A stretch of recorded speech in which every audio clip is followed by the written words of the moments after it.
Hello friends, welcome to so happy. வாங்க இன்னைக்கு என்ன வீடியோவில் பார்க்க போறோம்னா பிடிக்கிறன எப்படி வேக வைக்கிறதுன்னு பார்க்கலாம். நான் ஏற்கனவே இந்த மாதிரி கிழங்கு எடுத்து நல்லா தண்ணியில் ஒரு அரை மணி நேரம் ஊற வச்சுக்கோங்க. அப்பதான் மண் இருந்தால் போகும்.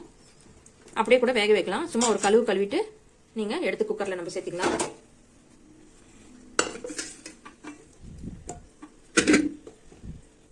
அவ்வளோதாங்க, சேர்த்தியாச்சு. இது வந்து கொய்யா இலைங்க. கொய்யா இலை ஆப்ஷனல் தான், வேணும்னா நீங்க சேர்த்திக்கலாம், இல்லைன்னா ஸ்கிப் பண்ணிடுங்க. இது போடணும்னு அவசியம் கிடையாது, இருக்கிறதுனால நான் போடுறேன். கொய்யா இலை ஒரு 10 இலை எடுத்து வச்சிருக்கேன், ஒரு 10-15 இலை சேர்த்திக்கோங்க. அப்படி கொய்யா இலை இல்லாதவங்க மஞ்சத்தூள் உப்பு மட்டும் சேர்த்தனா போதும்.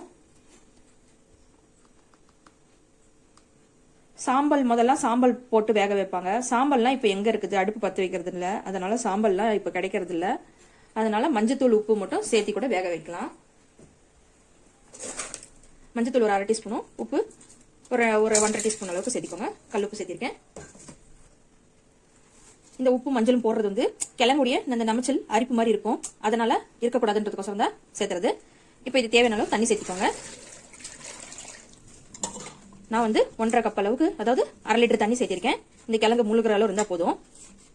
அவ்வளவுதாங்க. இப்போ அடுப்பை பற்ற வச்சுக்கலாம். இது அப்படியே மூடி வச்சிடலாம்.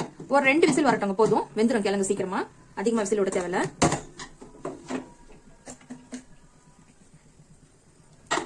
வெயிட் போட்டாச்சு. 2 விசில் வந்த பிறகு பார்க்கலாங்க.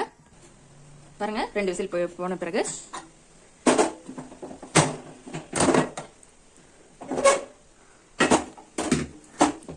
அவ்வளவுதாங்க. இப்போ இந்த கிழங்கெல்லாம் தண்ணியை வடிச்சிட்டு தண்ணியை எடுத்து வச்சிடலாம். பாருங்க, நான் இப்போ உங்களுக்கு உரிச்சு காட்டுறேன். பாருங்க, இந்த தோல் வந்து இப்படியே நீங்க உரிச்சிங்கன்னா அப்படியே வந்துடும். நம்ம உருளைக்கிழங்கு கஷ்டப்படுற மாதிரி கூட இதுக்கு தேவையில்லை. பாருங்க, அவ்வளவுதாங்க. 2 விசில் விட்டா போதும். இந்த மாதிரி கிழங்கு சீக்கிரம் வந்துடும், தோலும் நம்மளுக்கு ஈஸியா வந்துடும். இதே மாதிரி எல்லாத்தையும் உரிச்சிட்டு பார்க்கலாம். பாருங்க, எல்லா கிழங்கையும் நான் உரிச்சு எடுத்துட்டு வந்துட்டேன். இப்போ இதை வந்து குழம்பு எப்படி வைக்கிறது அப்படின்னு சொல்லிட்டு நெக்ஸ்ட் வீடியோ அப்லோட் பண்றேங்க. கண்டிப்பா சப்போர்ட் பண்ணுங்க. அடுத்த வீடியோல பார்க்கலாம்.